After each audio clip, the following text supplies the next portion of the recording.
Hi, folks. I am joined today by Dr. Jack Lesyk, PhD.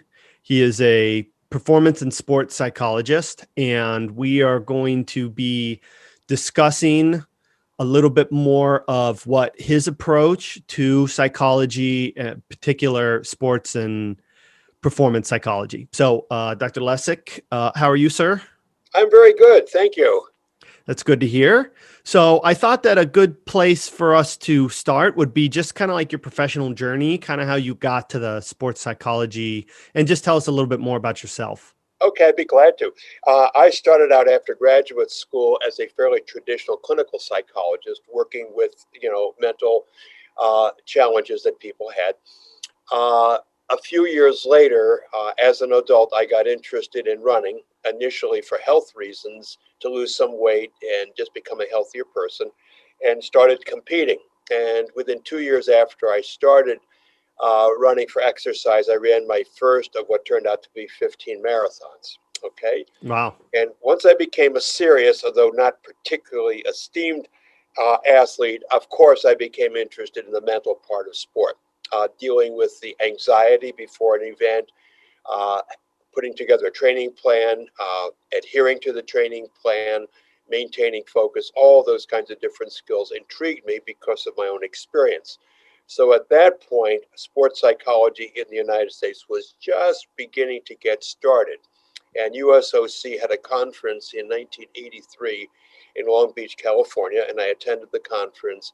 And that was it. From then on, I decided this is what I want to do. So I basically retooled myself and gradually phased out clinical work. And now I have, for the last 10 years or so, I just do performance training, mental skills, mostly for athletes, but occasionally for other performers, such as musicians.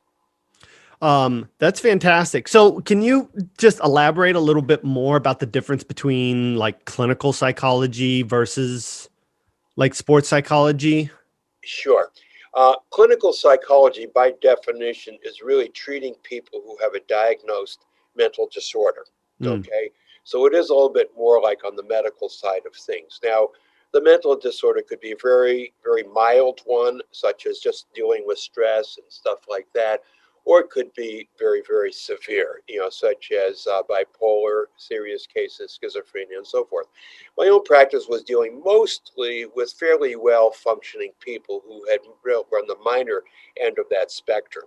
Okay. hmm Now, performance, on the other hand, really is not treating a mental disorder at all. It's taking a person who presumably is reasonably healthy, but is a performer, and they become aware that the mental part of performance is really important. And so we deal with it systematically. Most athletes and performers have already learned many of the skills, but not all of them. And that's hmm where I come in. When I'm working with an athlete or other performer for the first time, the first step is to do a very, very detailed assessment and hmm find out which of their mental skills are strong so we know what they are and we can build on them. And then to hmm find out which of their mental skills might be underdeveloped and somewhat problematic. An example of this would be finding someone who experiences a lot of anxiety and they don't yet have the tools for managing and reducing anxiety. Or it might be concentration, the ability to maintain focus when they need to. It might be emotional regulation that's deficient. So during my first session, I need to do that assessment. Then I can work individually putting together a retraining program for them. Cool. So it sounds almost like a fair amount of athletes have these skills somewhat or rudimentary versions of these skills Yes, that they've developed almost by happenstance, right? exactly. And Hmm. if you look at some professional athletes, many are good at all the skills that I teach, and they've never seen a sports psychologist. They just picked it up intuitively or along the way through their own experience. And others realize that they're really good, but they might be a little bit better if they focus.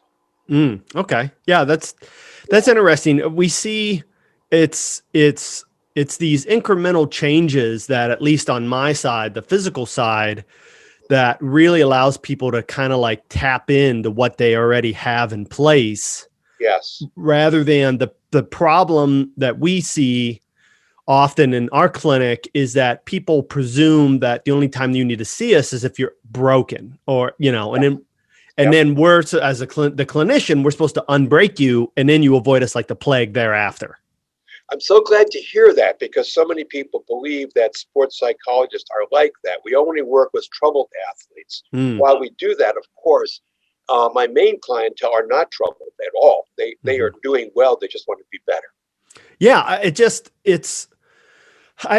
I'm assuming, Dr. Lesyk, that it's all because of the medical model, the way it's so reactionary Yes, that, right, that those of us that are in, wellness and performance, we are kind of just consumed. And obviously physical therapy was started as that kind of field too, but now yes. we know what benefit it can be to work on some of these things before they become, to use our medical words, when they're like subclinical, Yes, bef- understood. Yep, yep. We are very much on the same page. This is not medical model. Clinical psychology is medical model. Yeah. Yeah. Okay. Yeah. No, that's a good differentiation as well. To help differentiate those, help us understand the differences. What do you think is the most? Do you have any? Can you speak to, like, what's the most common issue that you often see, at least in your population, Sure. like the most underdeveloped skill or whatnot? I'd be glad to. I see a couple of them. The number one seems to be managing anxiety, pre-performance and performance anxiety. I would say 80 to 90% of all my clients come to me for that issue.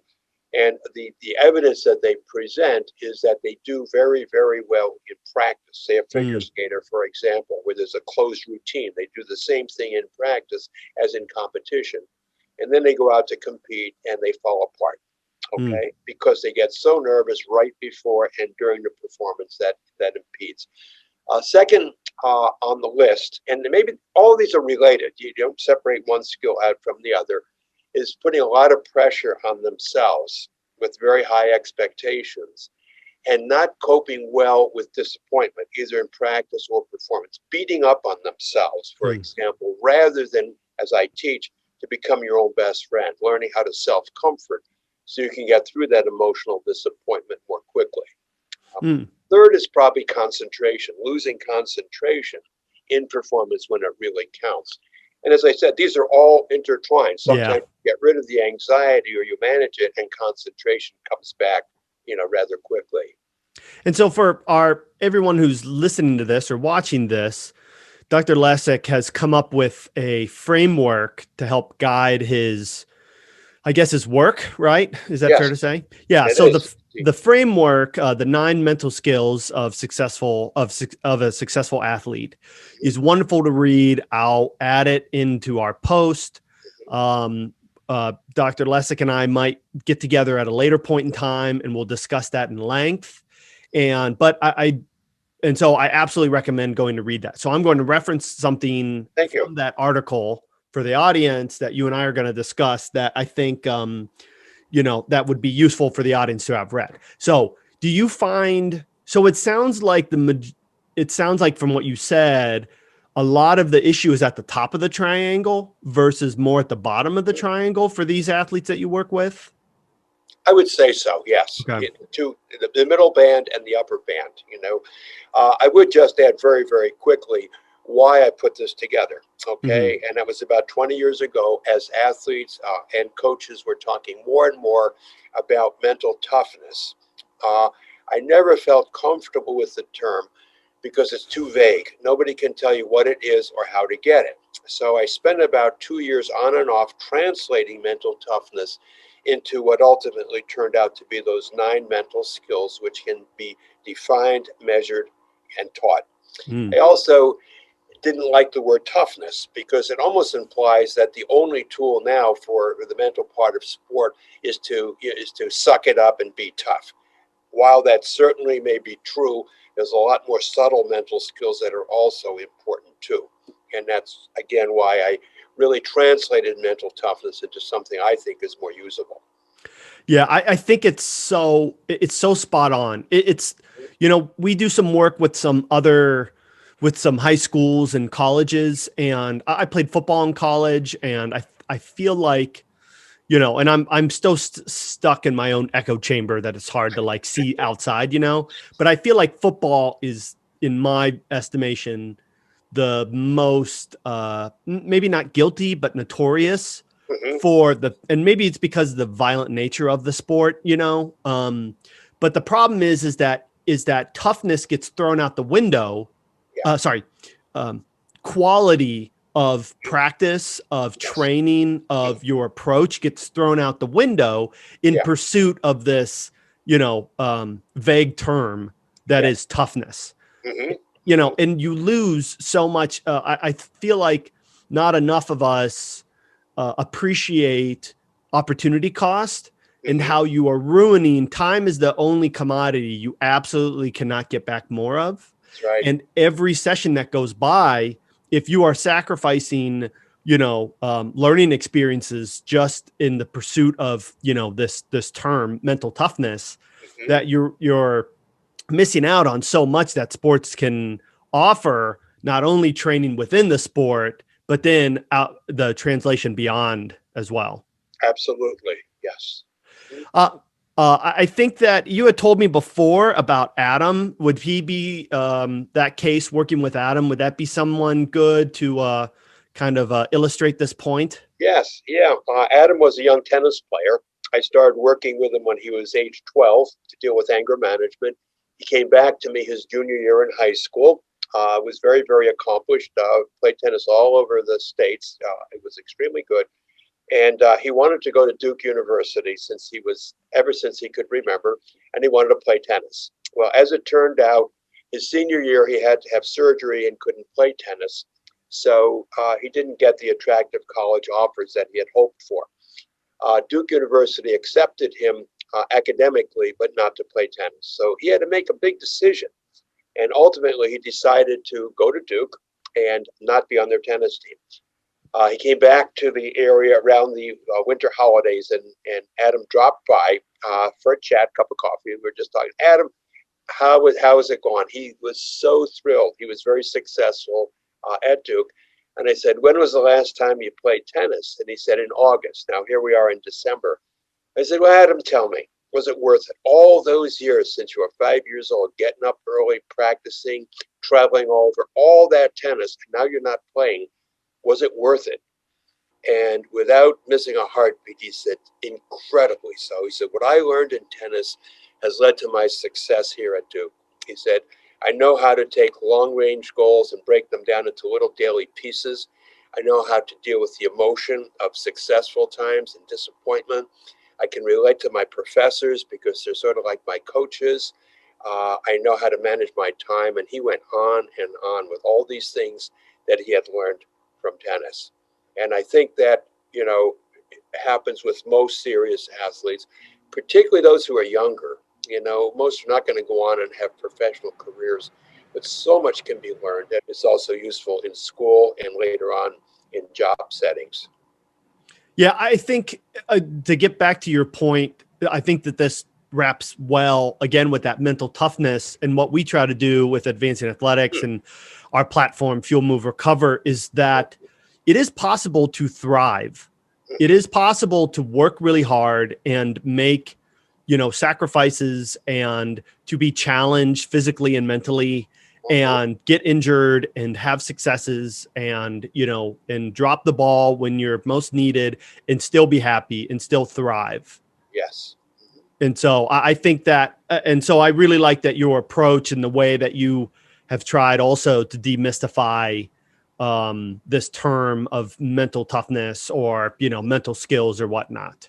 Mhm. Um, so that'll be about it for today. I wanted to introduce everybody to you and give them an idea about what sports psychology is and your take on mental skills that has impressed me, even with the short time that we've known each other. And then I want everybody to know how to get a hold of you. But first, is there any other kind of concluding thoughts that you would like to leave us with? I guess, yeah, just one. And that is, in my work with athletes across the spectrum, I really try to help them enjoy their sport experience and to have some fun. That's why everybody started in their sport but so often performance is so emphasized they forget about having fun. And even at the professional level, I think it should be fun. Absolutely. Yeah. And just to piggyback on that point, I saw something on social media the other day, and it was that everybody talks about how awful 2020 has been, and it Yeah, has been awful for a number of ways, but also think of how well you have done. Think of that's how right. challenging it has been, and yet That's right. you've learned to work from home, educate your children at the same time as trying to be productive. You've learned all these new coping skills, all these new experiences. So there's a lot to really be proud of and to grow from and to leapfrog off of just with this year. I totally agree, both as a person, I've seen it also in my clients, and I've seen it in organizations, business and professional organizations, how they have adapted, what creativity has emerged from all of this. Yes. Yeah, that's great. So, Yeah, so then, Dr. Lesyk, how can people get a hold of you if they'd like to follow up more? sure. First would be the website, which is sport, psych, psych.org.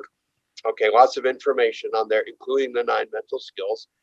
Email is almost the same, jjlesyk at sport, psych.org. Great. And what we'll do is we'll put all that information in this post and in the show notes as well. I guess one other thing, are you accepting new clients?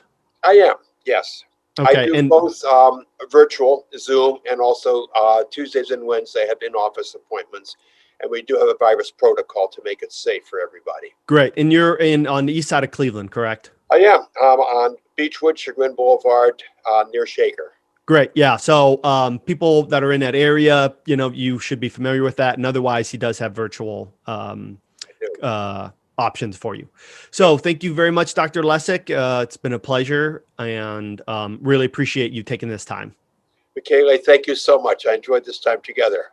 Thank Enjoy you. the day. Goodbye. Bye now.